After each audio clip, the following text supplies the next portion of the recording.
you so much, Brad. We will do our best to honor Herb's spirit with a rich conversation about a timely topic, the state of labor unions today. Our culture has a way of making invisible the labor we depend upon and the people who do the difficult work that sustains our lives. I think we make better ethical choices as individuals and as a society when we open our eyes to the realities of work. So we're grateful to our speakers tonight for helping us to widen our view. Joining us tonight will be Stephen Greenhouse, an award-winning journalist and the author of Beaten Down, Worked Up, The Past, Present, and Future of American Labor. Isaiah Thomas, who's not on yet, but will be joining us soon, a worker organizer on the Be Amazon union campaign, who works at the Amazon Fulfillment Center in Bessemer, Alabama, while studying criminal justice at the University of Alabama at Birmingham. Priscilla Marolo, professor of history at Sarah Lawrence College and co-author of From the Folks Who Brought You the Weekend, a short illustrated history of labor in the United States. And Thomas Kochan, the George Maverick Bunker Professor at the MIT Sloan School of Management and a faculty member in the MIT Institute for Work and Employment Research. Stephen Greenhouse, would you start us off, please?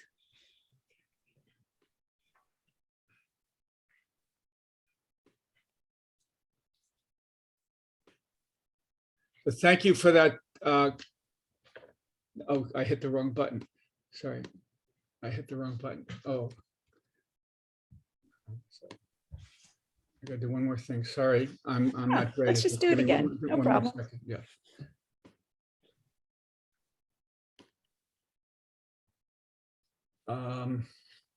Okay. Let me try one more thing. Sorry, I'm not as adept as I should be. Okay, so thank you, Thea, for that kind introduction. I'm honored to be invited to speak at the Hollomon Symposium. A few months ago, when I was first invited to speak, I thought I'd be bringing a very mixed message about the nation's labor unions, a glass half full or perhaps a glass half empty. Why is this frozen? I'm having problems. I'm sorry. Why is it grayed out for me too? So let me try again. I'm not able to advance my slides. I don't know why. I'm sorry. This has never happened. I'm sorry. Let me try this one more time. I'm sorry. Let me just. Sorry, I don't know what's going on. Okay, I'm going to speak. A few months ago, when I was first invited to speak at this symposium, I thought I'd be bringing a very mixed message about the nation's labor unions, a glass half full or perhaps a glass half empty. But in light of some impressive recent developments, my message won't be so mixed. I think this is the most promising moment for America's labor unions in decades. Why do I say that? The main reason I feel this way is what we've been seeing at Starbucks and Amazon, and now workers at REI and Apple retail stores and Grinnell College and many other places are seeking to unionize for the first time. I began covering labor for the New York Times in 1995, and I've been writing about workers and unions ever since. During that time, many union leaders said what labor needed was for workers to get excited about unions and for unions to spread like wildfire. Well, what is happening at Starbucks is what unions leaders dream of, a union drive that has spread like wildfire. Last December, there was a huge breakthrough when the NLRB counted ballots and announced that one Starbucks in Buffalo had voted to unionize, the very first of 9,000 company-operated Starbucks in the US to unionize. And if my slides are working, I'd show a wonderful picture of the workers cheering at Starbucks. Even though Starbucks founder and CEO Howard Schultz inexplicably insists that Starbucks is not anti-union, the company has fought fiercely against unionization And that makes the string of union wins at Starbucks all the more remarkable. We've seen Starbucks go from having one cafe unionized last December to 39 unionized as of tonight. The union has won in 39 of 42 votes at Starbucks. That's a pretty good batting average, as we say in the United States.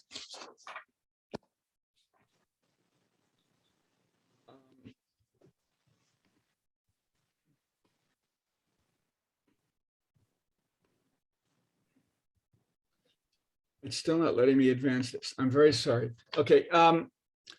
So now workers at a total of 220 Starbucks in 30 states have petitioned for union elections. And I suspect that by the end of this year, workers at 500 Starbucks will have petitioned to unionize, which is a huge wave. Okay, there's this other little company I want to discuss. It's called Amazon. Your slides are up, Steve. Okay, my slides, okay. Your slides are up. Okay. You got them up. To my mind, if there was any company that would be impossible to unionize, it was Amazon.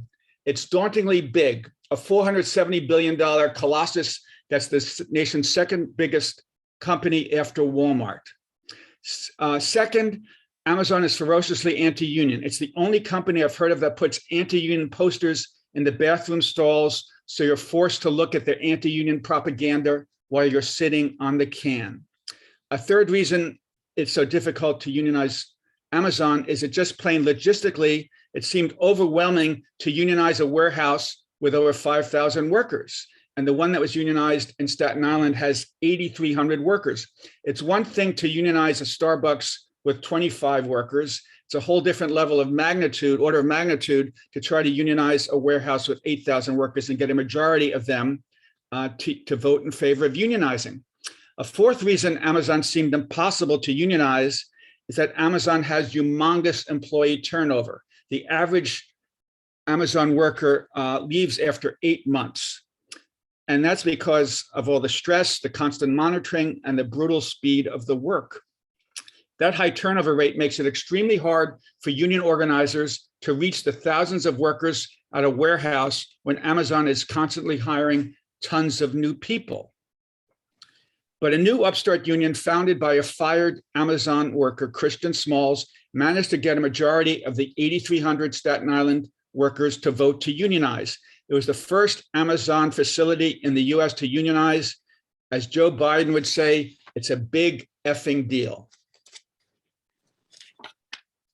That victory seemed to show that if you can unionize an Amazon warehouse, you can organize probably any company or warehouse in the US. The union success in Staten Island no doubt sent ripples of inspiration to workers and unions across the US. At the same time, the union success in Staten Island no doubt sent shockwaves to corporate America. All these CEOs who were certain that there's no way they could ever be unionized must have started thinking, oh my, if Amazon can lose in a unionization fight, then we could lose too. Another good news for labor, and Isaiah will tell us more about this in a few minutes. The recent union vote at Amazon's warehouse in Bessemer, Alabama, went far better than the first vote. The results remain too close to call. Not only do the Amazon and Starbucks victories make this a very promising moment, they also show that young workers are hugely excited about unions. Thousands upon thousands of grad student workers have unionized. 3 weeks ago, grad student teaching and research assistants at the great university MIT voted overwhelmingly to unionize, 1,785 in favor to 912 against, almost a 2-to-1 ratio.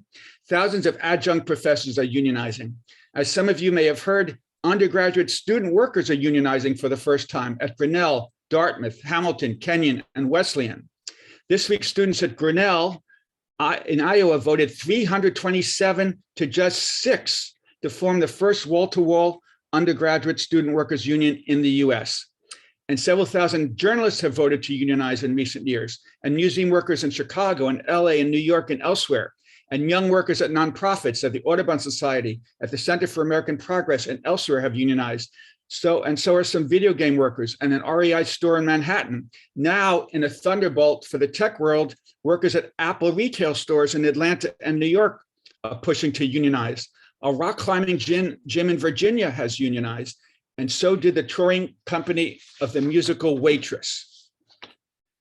These aren't the only reasons that this is a promising moment for unions. In its annual poll, Gallup found that 68% of Americans approve of unions. That's the highest level in 56 years.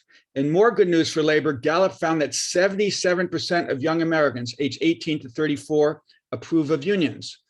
Another factor making this such a promising moment for labor is that Joe Biden is probably the most pro-union president in US history.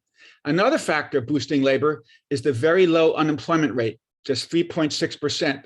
That, of course, gives workers more bargaining power, but many workers fear that they will be fired if they seek to unionize. Look at the 7 pro-union Starbucks workers who were recently fired in Memphis. But with the jobless rate so low, workers aren't nearly as worried as usual if they get fired. They know they can always find a new job. A recent study done by MIT's Tom Kochan and several others found that 52% of non-union American workers say they would vote to join a union if they could. That study highlighted a factor that is powering the wave of unionization at Starbucks and many other places. 74% of workers aged 18 to 24, 3 out of 4, say they vote to join a union if they could. 75% of Hispanic workers said they'd vote for a union. 80% of African-American workers and 82% of African-American women workers.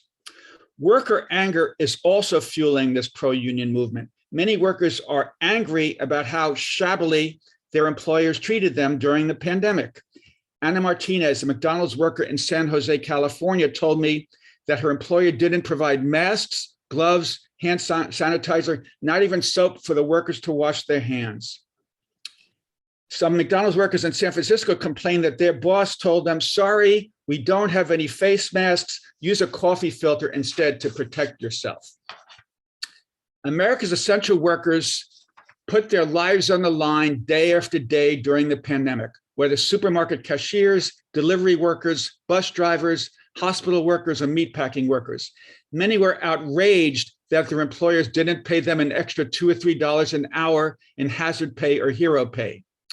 Many workers are incensed about years of stagnating wages and increasing income inequality. Indeed, many workers, as they watch all those Mercedes and Cadillac ads on TV while watching football and baseball, wonder, why is my family struggling to make ends meet when the rich keep getting richer and corporate profits keep reaching new highs? Other factors pushing young people to unionize are the explosion of student debt and the crisis in housing affordability.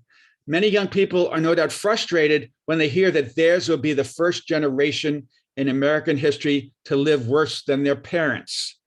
As Noam Scheiber, the New York Times labor reporter, wrote in the New York Times today, these young workers have a sense that the economic grand bargain available to their parents, go to college, work hard, enjoy a comfortable lifestyle, has broken down, and they see unionizing as a way to resurrect it. As for the title of today's symposium, is this a powerful movement or a passing moment? A lot of that will hinge on what the nation's big established unions do. Will they get behind the Amazon and Starbucks unionization campaigns in a big way and invest money and organizers and lawyers to help transform today's exciting unionization wave into a truly powerful, lasting movement? If the big unions don't do that, I fear that this might just be a passing moment. Thank you very much.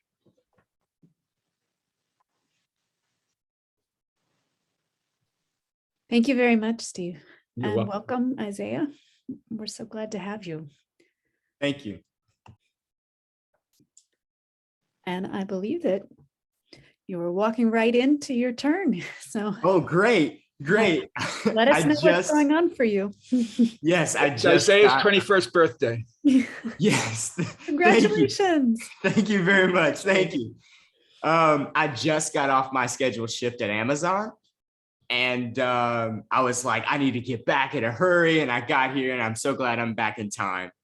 But yeah, I thank you for having me here. And I'm going to be talking about, why this moment in particular is very important is organizing, union organizing in the United States currently.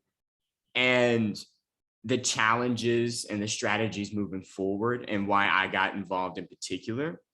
So the challenges that a lot of us workers face currently is, for example, I live in a right to work state. I live in the state of Alabama. So it's hard to actually organize my coworkers because of the fact that those laws are set up here, where it actually makes it harder for unions to actually thrive in the South. Such as if you lived up in New York, it's a closed shop situation where you form your union, everybody pays dues that will go into the resources that are needed to keep your organization strong and have the resources that they need. Whereas down here in the state of Alabama, that is not the case, where everyone actually chooses whether or not they want to pay dues, which weakens the union in terms of negotiating and having a good contract. Another challenge is the fact that the labor laws are pretty weak. For example, our employer can have captive audience meetings. They can force you to sit in a 30-minute to an hour long, or sometimes 2-hour long meeting, telling you why it's not okay to form a union, why it's not in your best interest. This is what's going to happen. You know, they don't tell the truth about status quo, for example. They'll say, well, you can lose your benefits. It's a give and take process. You're going to lose your relationship with management, as if it exists to begin with. But those things are not true. They're trying to mislead myself and my coworkers. And that in itself can be a challenge, because you have to go back to your coworkers and talk to them about the union process and why it's important, and go back to their issues and why we all have to come together to bring about a positive change in our workplace. I'd say moving forward, a strategy that we could all implement to actually improve the union effort that is currently going on is the fact that we have to bridge the generational divide, because there are a lot of young folks who are leading this uproar in unionization. And from my own experience at Amazon, older folks tended to think that I was more naive, and that the issues that they face weren't the issues that I also face. And you also have to create a connection between those two things. Like, I pay bills, you also pay bills. So we need to come together to try to fix that situation by forming our union, so that we can have a better paycheck to actually ensure that all of us can afford rent, that we can put food on the table, and that we can take care of our kids. Another strategy is to educate our coworkers about the labor union history, because a lot of folks, they're not aware about the history in the United States in terms of the labor movement. And a lot of folks actually don't know what a union is, especially here in the South. And, I always connect it to here in the South because it's a much different environment than up north or out west. You actually have to, deal with the fact that a lot of people don't know what a union is. And you have to take the time to educate them about what a union is and relate it back to their own issues to get them on board. Another strategy that would be really important to include is to connect labor issues with political issues, because a lot of folks, for example, they talk about it could be corruption, or the fact that, taxes are not, they're unequal. The rich pay little to nothing in taxes, where we pay all the taxes. And you have to make that connection between the fact that you go to work every day, working 9 to 5 or a 10-hour shift in my case, and you're only paid whatever the company decides that you're paid. And it could be the minimum wage, $7.25, or it could be just enough to where you're barely getting by. And to connect the labor issues with political issues, I think that would be a great way of bringing about real positive change that will impact everybody's lives in this country. And to wrap things up, to how I got involved and why I got involved in this movement, is because I've witnessed a lot of things growing up as I just turned 21. I come from a low income family. I'm the first person in my family to attend a 4-year university. And I know what it's like when you have two parents who get paid minimum wage. They've never been to college and they work every day of the week. And it's just enough to only get by. And I was like, I can't, I don't want anybody else to go through that. So I made the decision to fight back and not just be complacent, because things don't have to be the way that they currently are. We can make things better.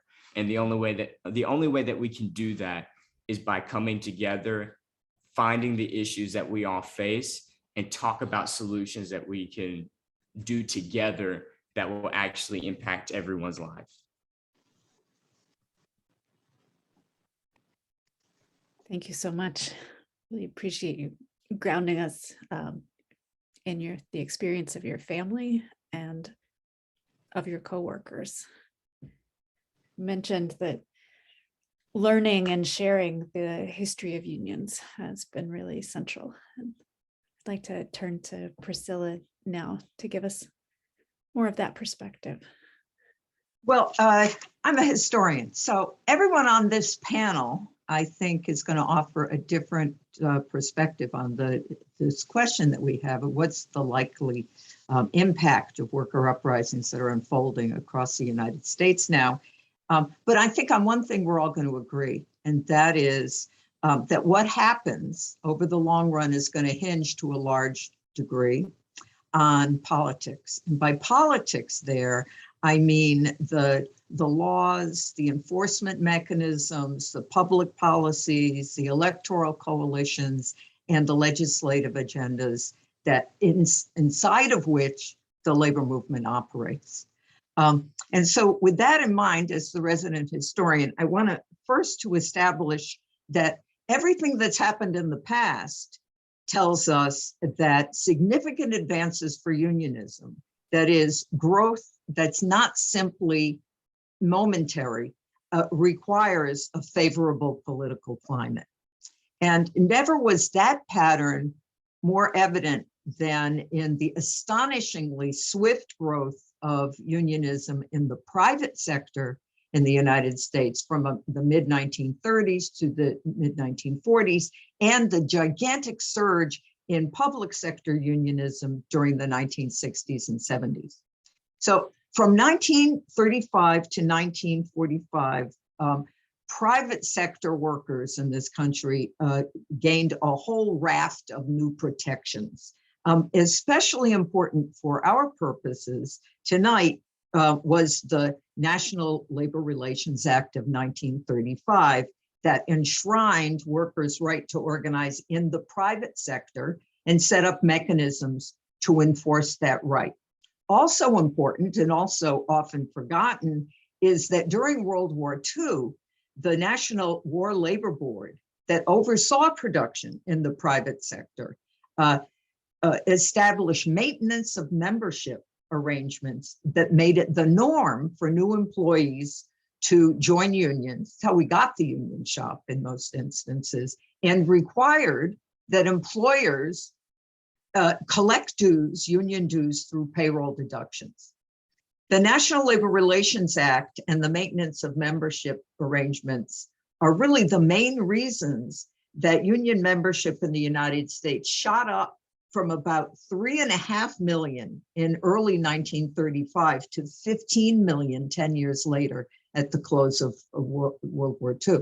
It's worth noting, moreover, that throughout this period, the Democratic Party both dominated American politics and actively courted labor support, not just with rhetoric, but with legislation and policy. Now, a generation later, when union membership soared in the public sector, the labor movement's alliance with Democrats played a big role too. Starting in the late 1950s, Democratic politicians who were dependent on the labor vote issued executive orders or enacted labor legislation that recognized public employees' right to organize, and organize they did. Membership in public sector unions, that's federal, state, and local level, expanded from about 1 million in 1960 to 5.8 million in 1980.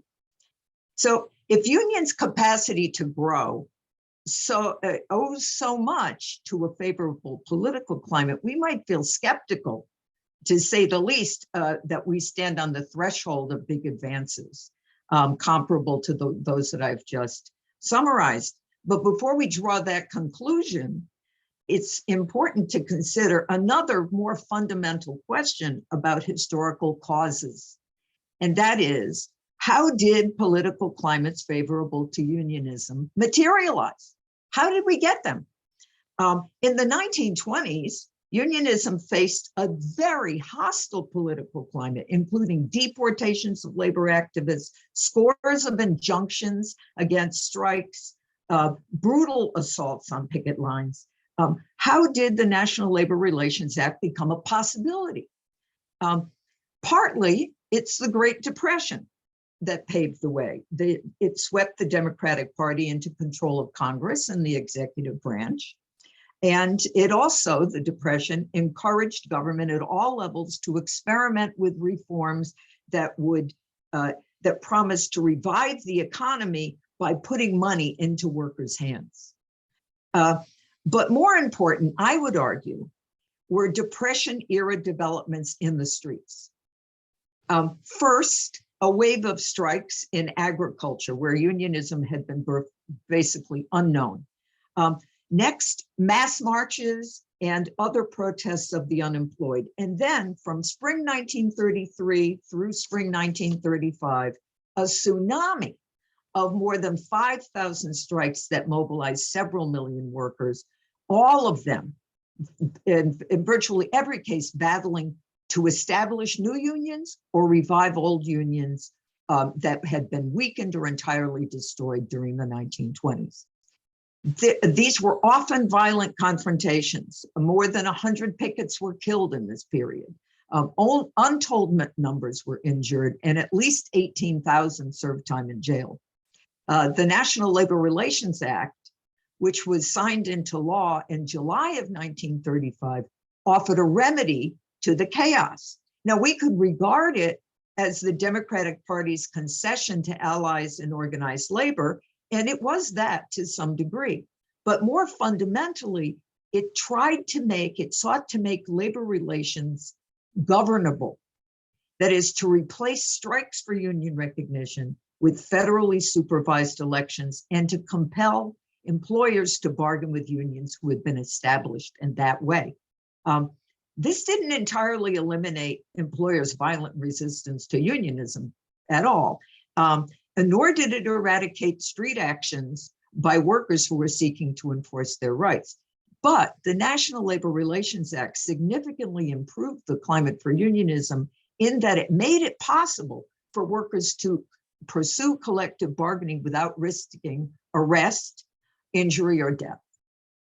Now, similarly, the maintenance of membership arrangements that buttressed unionism during World War II and generally remained in force after the war, they were both a reward to labor unions, in this case, in exchange for a pledge not to strike for the duration of the war, and they were a means by which the National War Labor Board enlisted union officials to suppress the many thousands of strikes that took place on the shop floors, despite these no strike pledges, wildcat strikes that were not okayed by the union officials. Organized labor emerged from that war larger than ever before, and it's not too far a stretch to say that this was the result, that these maintenance of membership arrangements were the result of rank and filers' readiness to stop work in protest when wartime pressures for maximum output escalated the numbers of deaths and grievous injuries on the job. In fact, until 1944, more workers died in American factories than died in American war theaters. In this case, though, the government efforts to make labor relations governable benefited unions as institutions more than rank and file members, right, whose strikes were for safety, health and safety were suppressed. Finally, I want to say a few words about the origins of the political climate that nurtured unions' expansion in the public sector in the 1960s and 1970s. The Black Freedom Movement played a much more decisive role here than did the labor movement per se. In December 1955, the AFL-CIO's president, George Meany, brand new president, brand new merger of the AFL and the CIO, he told the New York Times that unions could never bargain with the government. But as he held forth in the press, something else was happening in December 1955 that was going to have a much greater impact on the expectations, aspirations, and militancy of public workers. And that something was the start of the Montgomery bus boycott. That is the leading edge of the mass action freedom movement that would surge across the South, have major ripple effects in other parts of the United States, and inspire millions of workers of all races to demand equal rights. In tune with these trends, public employees launched militant campaigns for union recognition and bargaining rights. And the first campaigns, it's important to note, got underway before office holders began to issue executive orders and pass legislation that gave employees the right to organize. The drive to organize preceded the right to organize as enshrined by law. And it accelerated as the freedom movement used mass voter registration to change the makeup of the Democratic Party. And it's worth noting as well that the organizing among public workers entailed a great many strikes in the 1960s and 70s, over 400 a year in 1968, over 400 in the year 1969, and an average of 375 a year throughout the 1970s. And these were people without the right to strike under law. In fact, the new laws that were established that enshrined bargaining in the public sector were designed first and foremost to create an alternative to strikes as a method of achieving demands. So when I take all of this into account, I would propose this response to our question this evening: labor unions now a powerful movement or a passing moment? I would say that will depend on the political climate, but not the political climate we've inherited. Instead, on the political climate that emerges as bottom-up movements build challenges to the prerogatives of the corporate class.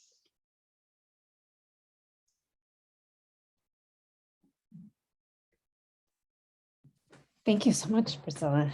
I think it's very rich and challenged some of the narratives I've heard in the past about unions and the home front on the war. Thank you. Tom Kochan, would you round us out? Sure. Well, thank you, Thea, and thank you. It's a pleasure to be part of the Hollomon lecture. Again, I was privileged to do this a few years ago, enjoyed it thoroughly, and it's a legacy that we cherish here at MIT. So thank you for this opportunity, and my colleagues. And I'm going to build on what I heard from all three, from Steve and Isaiah and Priscilla.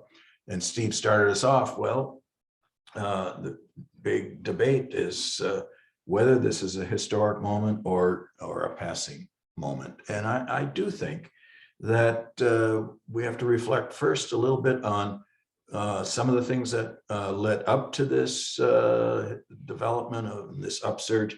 And then I want to talk about how we can build on it and try to make sure, or that what I think will be needed to make this more than just a blip on the screen and something that is a historic pivot point. But, and Steve mentioned the pent up pressures of income inequality, and particularly the fact that workers aren't sharing in the economic growth. Share of national income is down, productivity and wages have departed, and they see this inequality as something that has been building for so long, and now maybe is their moment to do something about it. So it precedes a lot of what we're experiencing right now, because it's going on since 1980. And then, of course, COVID and the essential workers that Steve mentioned, and the feeling of inequality gets worse in this time period, because now all of us can do this work remotely in some respects, but many workers can't. You can't run a warehouse without Isaiah being there 10 hours or more a day, working very, very hard. Well, maybe not, doesn't have to work as hard if it was done right, but certainly he has to be there and his colleagues have to be there. And that gives another sense of inequity that we're experiencing. And workers are not, and I think Isaiah said it very well, they're searching for respect and for a voice, and maybe a voice through unions and collective bargaining, but a lot of workers are just saying, enough is enough, and we're just going to protest. We're going to walk out, whether we have a union here or not. So the workers at Google, the workers at Wayfair, to come a little closer to home here in New England and around the country, have taken action, not even knowing if they have the right to strike or not. A little bit like Priscilla said about the public sector workers in the late 1950s and early 1960s. They didn't have the right, but they took the action, and that led to more of an event that woke up the public. And I'm going to keep coming back to waking up the public to the need for this. And then finally, another thing that I think is really important is let's look at who's leading these efforts. And it's people like Isaiah, younger workers, as Steve said. The data tell us that. Our surveys told us that, but now they're showing us in actions.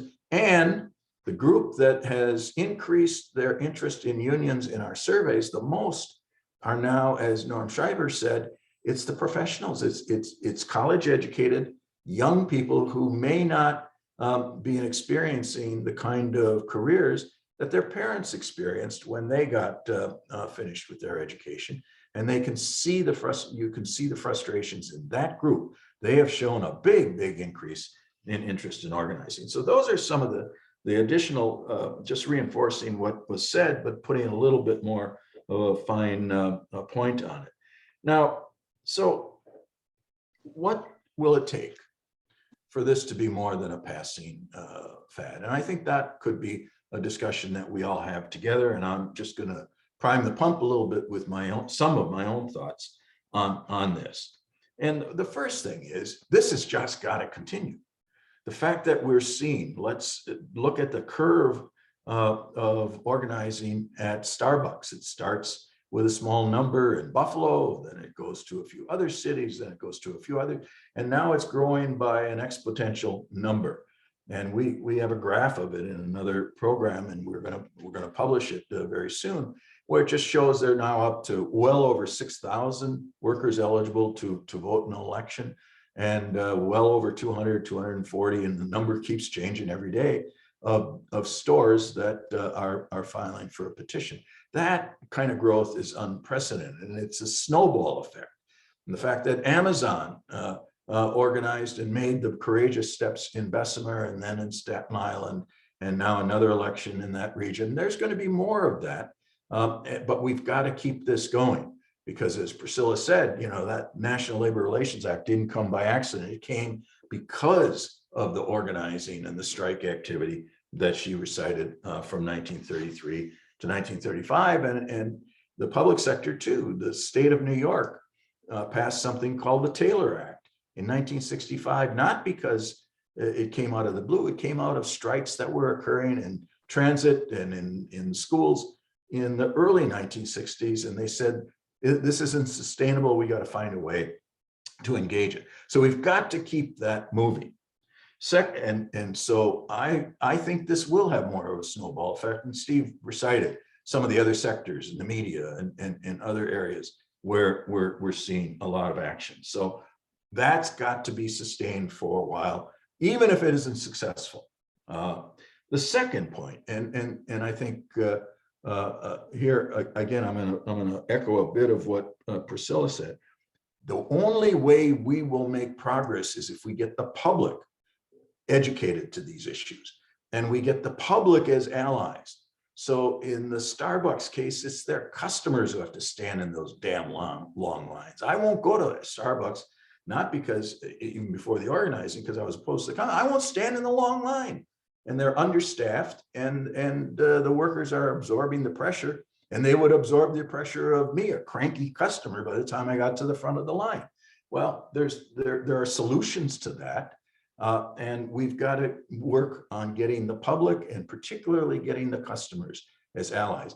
The teachers' unions have now a nice phrase for this. It's called bargaining for the common good. And what they're doing is they're putting demands on the table, not only to increase conditions of work for the teachers, but to make public education more successful, getting more resources, more nurses, better curriculum, better staffing, all of the things that parents and the community want to see in their education system. And they see the teachers fighting for this, and they say there's something right about that, and we'll support them. We'll even maybe absorb the disruptions of a strike if that's what it takes. Bargaining for the common good is a message that has resonated very well, and I think it needs to move forward. The third thing I would say is it's really going to require much more innovative labor strategies than we have had in the past. And Steve mentioned some of these, and we see it here with Isaiah. I'll start with him. We need the workers themselves to be leading these organizing efforts. We need them to speak to their colleagues, to the same, their social networks, using all of the tools that they have for communication, so that we take out this stupid argument that we get from the employers. Well, we would deal with our employees, but it's this third party, the union. That's the problem. It's an outside force. We've got to overcome that by demonstrating the way organizing is happening now in Bessemer and Staten Island and the coffee shops. It's the workers. And yes, they need the resources, support, and experience of the professionals in the labor movement, and that has to be part of it, but it has to be identified as a workers' movement that's really driven by the people on the front lines, experiencing all of the pressures that you heard from Isaiah. And the more that happens, the more we will get continued progress. I'll go one step further. I'm not sure if Isaiah is going to retire in 40 years or whatever it is at Amazon. And certainly not all the baristas are going to retire at Starbucks. We know from research, people's views of unions are shaped by their first experiences, whether it's a student working part-time in a grocery store, and you have the food and commercial workers representing workers, or young people like Isaiah going through this experience now. And then they're going to move on to other employers, maybe other occupations. We've got to make sure that we don't lose the Isaiahs and others like him when they move on. Labor has to make sure that they leave with good impressions of their experience, even if it failed, but it was a positive experience. And then we've got to make sure that we keep track of them, and we find ways to make them associate members as individuals, or some communication, building that network out so the social network continues to grow. And then the next job that Isaiah and his colleagues have, and they see the conditions aren't right, they can take action there to organize, and we'll see it spread through the natural allies and supportive people that have come. If we don't do that, and if labor doesn't see it that way, they're losing a historic opportunity to really build on the next generation movement. That goes as well to making sure that the next generation movement is led by the next generation, not by a bunch of, and I'll use my own old bunch of white men, because they're great to be in the labor movement, but we aren't the future of the labor movement any more than I am the future of the academics who teach and do research on labor relations. So I'm working real hard to bring the next generation and even the generation behind them into this process of studying and working on these issues, because I believe it's going to take a long time to do that. The fourth point about how this is going to build, again, comes from something that both Priscilla and Isaiah mentioned, and that is mobilizing and organizing today is not just by organizing at the workplace. It's social movements, it's racial justice, it's equity for women and ending sexual harassment on the job. And so we've got to make sure that we build coalitions between these social movements and racial justice movements and the community of churches and other organizations that people are part of in their local communities, and get them to be part of the labor movement of the future and the labor movement of today, for that matter, because the organizing depends on the support of those community groups and the social groups, because it's scary. I don't have to tell people on this program, it's scary to go out there and take the risks of organizing. So we need supports at home. We need supports at our churches or synagogues or mosques. We need support from our gender and other social communities. And that's the way in which modern organizing will take off. And again, will multiply when our family and our colleagues see that it's really improving our lives. They will be more supportive. And then finally, and this may be a bit sound a little strange, we've got to engage the employers.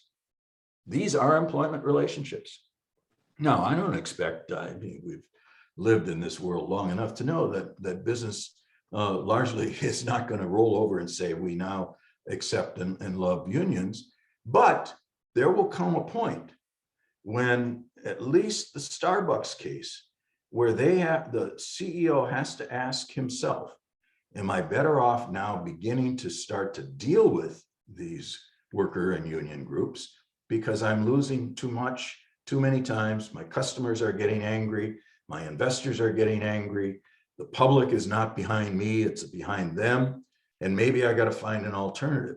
And I think there are alternative ways in which we can engage the employers in constructive labor management relations. My colleague Bob McCursey is part of listening and participating in this seminar. We have worked historically with lots of employers and lots of unions to build partnerships and positive labor relations processes. Ultimately, we've got to get there, because that's then what's going to impress more and more of the public and more employers to say, well, maybe there's an alternative. And if I can't fight them successfully, then maybe I better start to learn how to deal with them successfully. And we will build the kind of high quality labor management relations that the American public will support. And then if we have the public support, we have more racial justice and other social groups and political groups supporting. We've got the broad understanding of the importance of this. And maybe we have just a few employers that are a little less opposed to all of this. Then we can go to Congress, then we can go to our elected officials and finally update this labor law in ways that fix the basic problems and open up to the new forms of voice and representation that some workers need. So I agree, it's way too early to say we are in a historic transformation. We are at an interesting point, major upsurge in organizing. It could continue, it could fade away, but I think we better start talking publicly with as many groups as we can about what will it take to make it a historic transformation. So we have a rebuild worker voice and worker power and worker representation in modern ways. So thank you. Thank you, Tom. That was energizing. Good. You mentioned several potential sources of support, customers as allies, larger movements in the community, some capacity for existing unions to be supportive without needing to run the show and take over for these new worker movements. I'd love to go to Isaiah. What sources of support have you seen outside of your group of workers? Where have you found strength?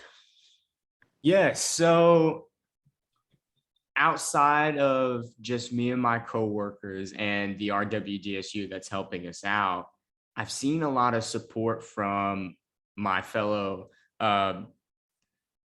students that I also go to school with. I've seen a lot of support from church groups. I've seen a lot of support from Black Lives Matter organizers as well. I have also seen support from Walmart workers. You'd be very surprised. There's a Walmart right across the street from the Amazon that I work at. And every time I walk in there, workers would be asking me questions about unionizing. And it's a very rich conversation to have with other workers in different industries about unionizing. So it is like a ripple effect. It is like a wave. And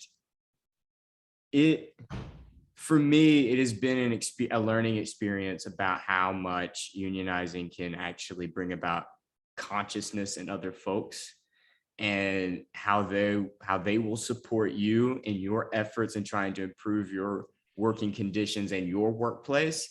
I've seen support from Starbucks workers. In fact, I'm actually helping out a local down here, a Starbucks in downtown Birmingham. I'm helping those workers out and trying to organize their union, which has been a great experience because they showed support for me and I'm going to show support for them.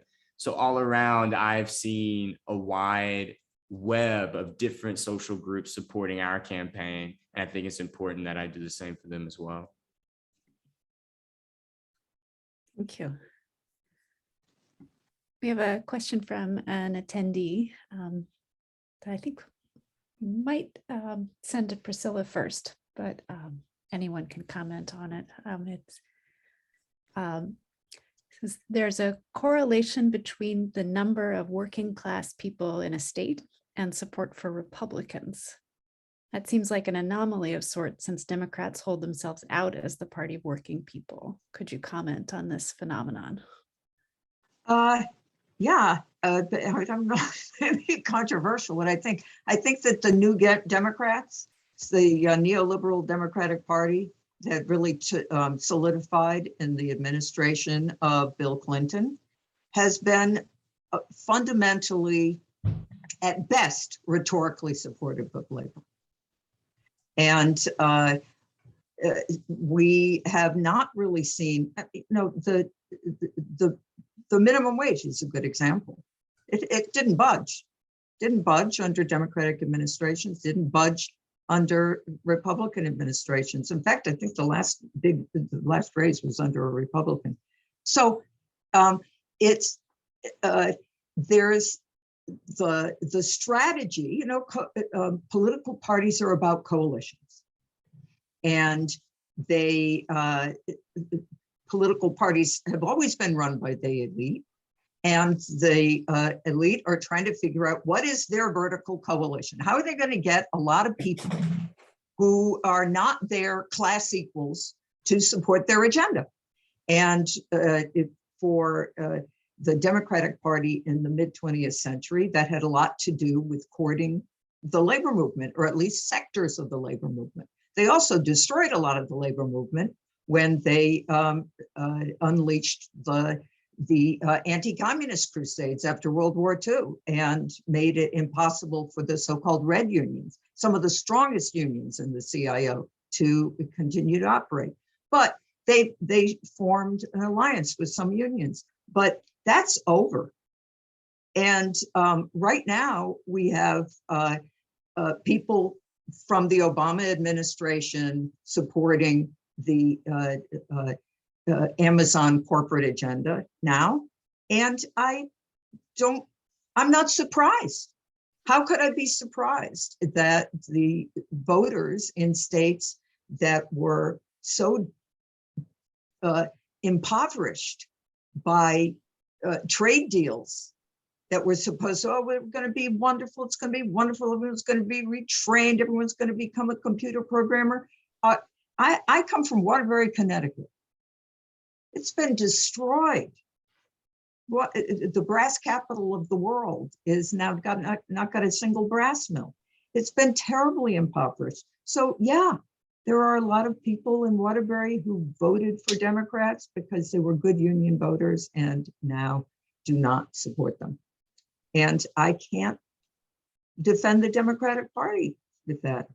So I don't know if that's am I allowed to say that? Certainly.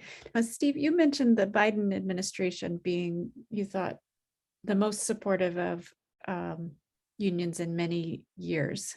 We had a question from an attendee. Sure. Do we think that they're just in the same neoliberal tradition, or is there something different here? I think Joe Biden really wants to help workers and help unions far more enthusiastically than President Obama, President Clinton, President Carter. And he supports the Protecting the Right to Organize Act, the PRO Act, the most comprehensive pro-union piece of legislation probably since the New Deal, but he's not going to get it passed, and not because it's not his fault, but because Republicans are blocking it. And I guess I will take issues somewhat with Priscilla. So a lot of working class people in red states and in purple states are angry at the Democrats, but why are they angry at the Democrats? It's not the Democrats who have held down wages. It's not the Democrats who have moved jobs overseas. It's corporations. And which party supports corporations much more strongly? Which party opposes raising the minimum wage much more strongly? Which party opposes greater protections for workers much more strongly? The Republicans. And people blame Bill Clinton for NAFTA because he inherited NAFTA from the first President Bush, and he, being a dutiful bipartisan person, got the Senate to ratify it. But people forget it was George H.W. Bush who ratified NAFTA. But people blame the Democrats, and if you look, and the Republicans have done a great job helping corporations at the same time saying we're the great friends of working class people because we oppose immigration, because they're going to take away the jobs of you people in Wisconsin, Pennsylvania, Michigan. We don't support affirmative action because we don't want African Americans taking away jobs from you white working class people. So, and we're protecting you from critical race theory and transgender. And Republicans, I think have done a much better job, framing the argument and making a lot of working class people support them, even though they're doing extremely little to help workers. They're opposing raising the minimum wage. They're opposing, increasing corporate taxes to fund better childcare. So I just think the Democrats, substantively haven't done enough in delivering, and that's partly because of the filibuster. And it's not the Democrats' fault that the Republicans blocked everything. And the Democrats, I think, are doing a miserable job in framing the issues for blue collar workers across America, blue collar workers, black, brown, white across America. And the Democrats are going to get their butts kicked in November unless they do a better job delivering and framing a better message that it's not all about critical race theory and transgender people. It's about raising the minimum wage. It's about improving childcare. It's about providing paid sick days and paid parental leave for American workers who, unlike workers in every other country in the industrial world, don't receive those protections. I'll only add one thing, building on what Steve just said. If the Democrats worked with this wave of organizing and made it part of their campaigns in November, I think that's about the only thing that might save their skin, at least in some states. In some states that won't work. But they ought to get on top of this, and they ought to ride it. They ought to support it. They ought to say, this is what we now stand for, because I completely agree with Priscilla. They didn't do a good job. Even those of us who worked hard to try to change the Obama agenda couldn't get them to do it. We're in a moment when people have experienced a great deal of disruption through the pandemic, and then even currently with oil prices after the war in Ukraine. Tom, you mentioned absorbing disruption as being an important part of the way forward. How do we convince folks that the disruption caused by strikes or labor movements is part of all of us moving somewhere positive rather than just something that's getting in the way? I think that we as the public, whatever whatever that means, we have to relate to the people who are taking the action. We have to see it as our kids, our brother-in-law, sister-in-law, ourselves, maybe our neighbor, some people that we can see, and they need to communicate with us to say, this is why we're doing it. Here's what we're experiencing. So it's a two-way street. We will accept disruption if we think the cause is worth it and it's personal enough that, yeah, Isaiah makes sense, and he's my son's friend or my daughter's friend, and he's a good person. And if he's taking all these risks, I guess I can take a few too. So you got to make it personal. It's got to be public, and it's got to be two-way. You know, I don't think that people have abandoned the Democratic Party necessarily to vote Republican. I think that a lot of people don't vote. They just don't. They're not. Now, that was not true in 2016 and 2020. I think a lot of people were motivated to vote in one way or the other, right? But what I think that alienation from the process has been the major impact of people's sense of losing the support of the Democratic Party. Not losing support for them, losing support from them. Can I ask a question? And I've noticed that a lot of the discussion has been about unionization of the service economy, and there's been a lot of globalization of industry and so on. And so my question is there a future for unionization if it doesn't go global the way industry has and the way corporations have? In other words, do we have to be organizing across national boundaries in order to be successful, at least in the era of container ships? You know, there are efforts along those lines, right? The global union federations, and some of them are very active. But right now, in global framework agreements, in which unions from many countries kind of build a general framework for collective bargaining in a sector, say the auto industry. But they're more of an aspiration than a functioning protection for workers at the moment, at least for US workers. They're more of an aspiration.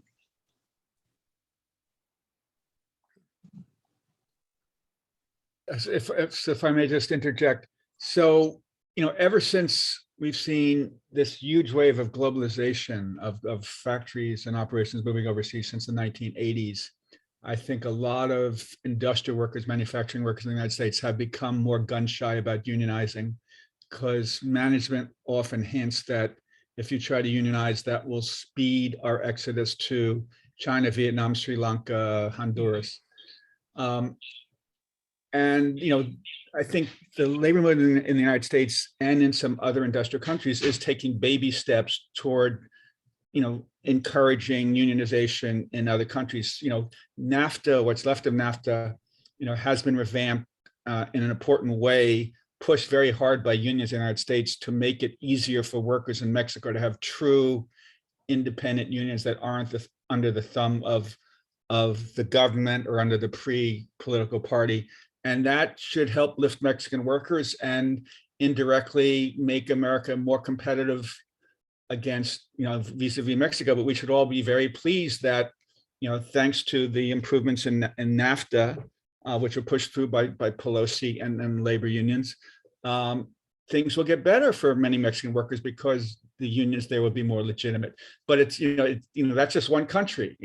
It's hard to help workers in Vietnam and in Bangladesh and then Nigeria, but there are efforts to increase. Some of the European unions are very active in increasing standards in Bangladesh and in Cambodia. So it's happening slowly and not enough and we should all try to help move it further forward. One of our attendees mentioned the role of corporate donors, and that makes me think about this tension between supporting new unions, worker-led movements, and then the ways that established unions are better able to compete in that field in terms of engaging with politicians. I wonder, how do we bridge that gap? Well, I think you're right that the investment community is hostile by and large to labor unions, some more vigorously than others, threatening to pull investments if somebody gets organized. But I think that's changing as well. We've seen so-called ESG, environmental, social governance, fair governance funds put some pressure on Starbucks and others and beginning to speak out. I think we have to look at that investment community not as a monolith. There are a few groups like that. They're small, but I think they will grow. But I think it's not the labor movement who's going to convince them. It's I'm a broken record on them, but I think it's the public, it's the workforce. If the customers start to say, hey, this is a fair way to operate or an unfair way to oppose, then the investment community will see that the customers are pretty important to their investments, and they will change. Let me give you one example of this, and those of you in the Northeast might remember in 2014, there was a group of grocery workers and executives at a company called Market Basket that all went on strike because the family that owned the company fired the CEO, who was a very good CEO, built a high road, high wage, good customer service, good prices. And the community supported the workers, the customers support. And that's what brought them to a solution where they brought the old other CEO back, and he invested, he could get the investment money to buy the company. And so there's a potential there, but it really rests on getting the customers to put some pressure on the firm, and the firm then has to worry about its investors, and it'll come that way. Short of that, I don't think the AFL-CIO or the unions have made lots of efforts, as Steve knows in particular, and Priscilla, I suspect, also knows it, to build pension power, and it hasn't worked.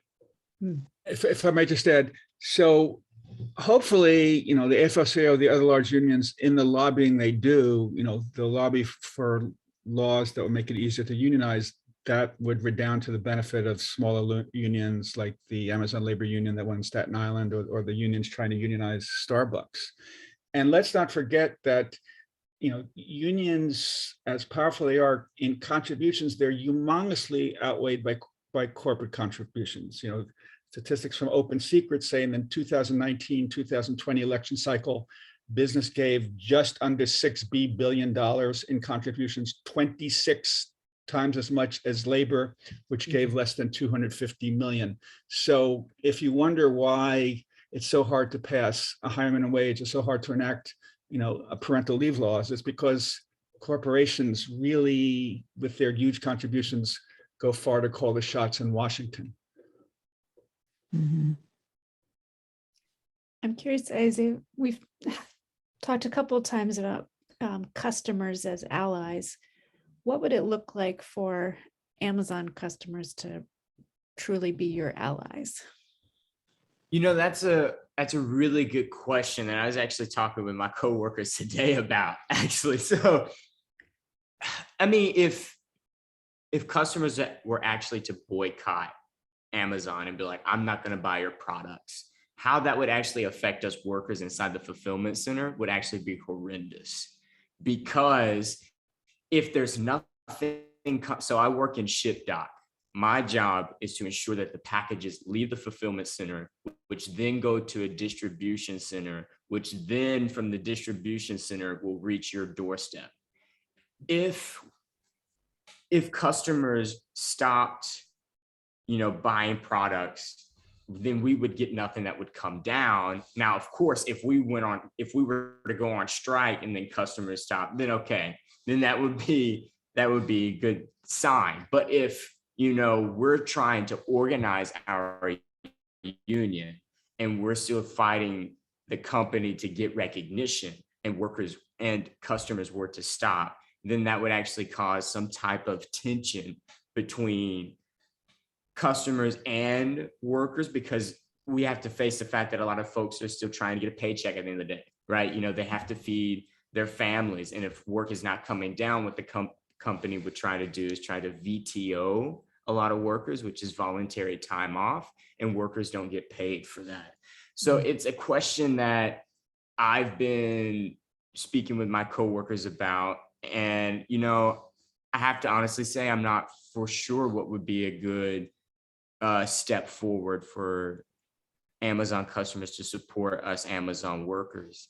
Obviously, speak with your family members who are Amazon workers about unionizing and why it is important, of course, or get involved, get a job at Amazon. I know that might sound crazy, but I mean, that's how I started off. I'm a student and I got a job at Amazon because I needed help paying bills. And I was like, I want to help organize this union here at Amazon. But in terms of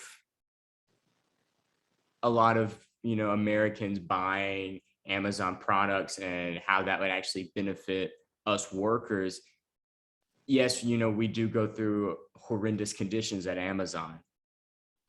However, like I said, with a boycott, I don't really see how that would positively impact us workers on the floor.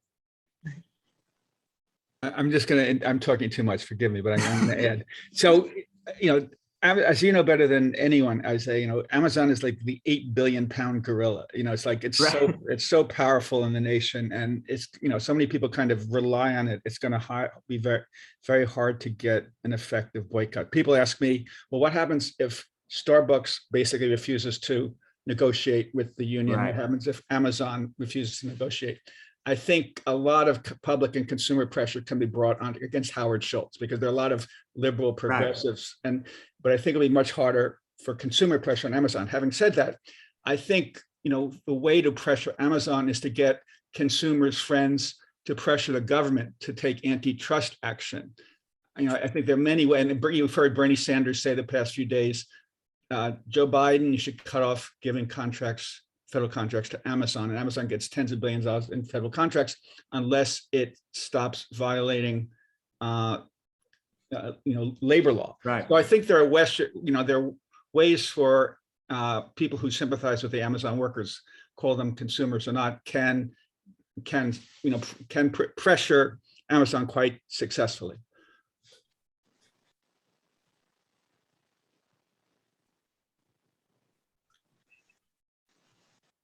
There was a question in the chat about gig workers. And, the reality is that independent contractors, whether they're classified appropriately or inappropriately, don't have any rights to join a union. They don't have rights to a lot of the social benefits or labor standards benefits, minimum wages and workers' comp and all of those things, and unemployment insurance for that matter. So this is an issue that we also have to address. And I think what we are seeing, though, is gig workers organizing in new ways. There's something called the Independent Drivers Guild that is not a union in the full sense of the term, but they're engaging with Uber and Lyft in some locations, small numbers of cities in New York, and a little bit in Boston, some on the West Coast. So I think they're too looking for ways to have a voice, but they've got to find it in a way that works for their setting. And then ultimately, we got to fix the law so that the people who are really under the control of some employer can't be classified as independent contractors. And so that's another whole area of public policy needs fundamental change. And you see Uber and Lyft putting enormous resources to defeat that, a sensible law in California. We're going through a similar kind of debate now here in Massachusetts, likely to have a referendum on that as well. They will outspend the gig workers and their supporters by, maybe 26 times, as Steve said, whatever the number is.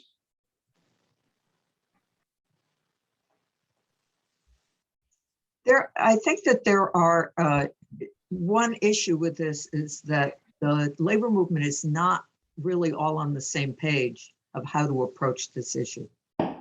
So there are some initiatives in which there's the Independent Drivers Guild. There are unions that are the machinists have made some overtures.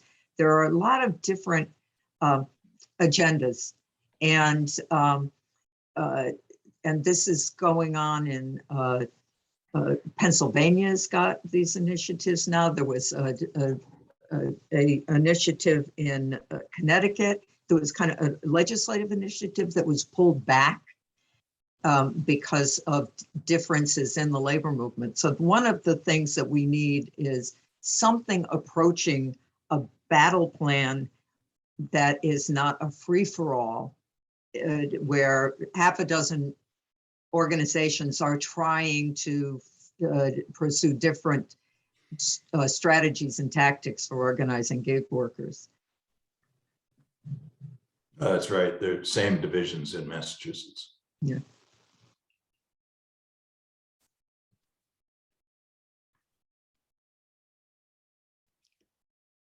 Could I ask? Oh, go ahead. Go ahead. Just from the Q&A, question about that it's really a question of rights, that we have freedom of association, the rights of all to work and organize themselves collectively, coming into tension versus the rights of individuals to own property and do what they want with their businesses, with their property. So it's the pathology of property over a collective human community. That's a very strong statement. Thank you. I was thinking about this today and wondering why it is that we, as a society, spend so much time talking about the property rights of people who are buying everything, all the land, all of the housing, and have plenty of property. And here is this one person who's just trying to hang on to their car. They don't want it repossessed.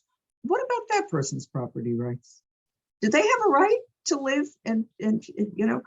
So I would like to see more emphasis when we talk about property rights and the kinds of property that ordinary people have, which are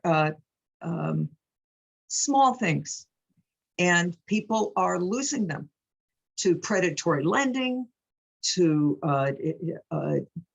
impoverishment, even when they're working, of various kinds. And so I don't think it's entirely a bad idea to talk about the rights to property, but the notion that it's exclusive to the largest owners of property. Well, there's an old labor history phrase that people should have a property right to their job. Yeah. I don't particularly like that phrase. It's been used. I think the better way to articulate it is labor rights are human rights. It's a basic human right to be able to have freedom of association, and it should be extended on the job. And I think we've got to make that. The Canadians do a better job of this. They embed it in their constitution that these are human rights. And I think we've got to make that case wherever we can. I frame it a somewhat different way. I think many Americans fail to realize how tilted the playing field is when unions, seek to unionize, something like the Amazon fulfillment center in Bessemer. And one reason the playing field is so humongously tilted is that the employer has access to propagandize the workers 24 hours a day, 7 days a week, with videos in the lunchroom and break room, with requiring, all workers to attend these anti-union meetings, so-called captive audience meetings. Managers and anti-union consultants go around buttonholing, talking to workers individually to pressure them to vote against the union. Then there are the anti-union posters in the bathroom stalls. Meanwhile, under US law and the Supreme Court decision, Leachmere decision, which greatly puts property rights over associational rights, the Supreme Court said employers have a total right to prohibit outside union organizers from setting foot on company property, from even putting flyers on the windshields of cars in the parking lot. So, one of the reasons it's so hard to win union elections is that management has so much more access to workers because of the value that the Supreme Court and many lawmakers put on property rights far above associational rights. Thank you, Steve. That's a vivid image, and it sort of returns me to what Tom was saying about to think of this as how are we bargaining for the common good, and that can be the common good of everyone having basic needs, as Priscilla was saying, or as you've named. What kind of freedoms do we want to expect that all people can have? And can we see ourselves in that situation saying, that would not feel like freedom to speak, to associate, to do the things that we hold central in a democracy. We're coming up on 8:30, so I want to take a moment and just thank you all. This has been incredibly rich. Really appreciate our attendees for coming out tonight, and we will certainly share this recording of this program so that more people can experience it. On behalf of Trish, I just want to say that this is just the kind of conversation we hope for in the Hollomon Symposium, a lively coming together of different perspectives. Thank you. Thank you. Thank Yeah, you. thank you. Thanks. Thank you. Thank you, I say. Thank you, Steve, Priscilla, Thea, thank you. And thank you all for coming, and good night. Good night. Good night. Take care. Take care. Thank you. Thank you.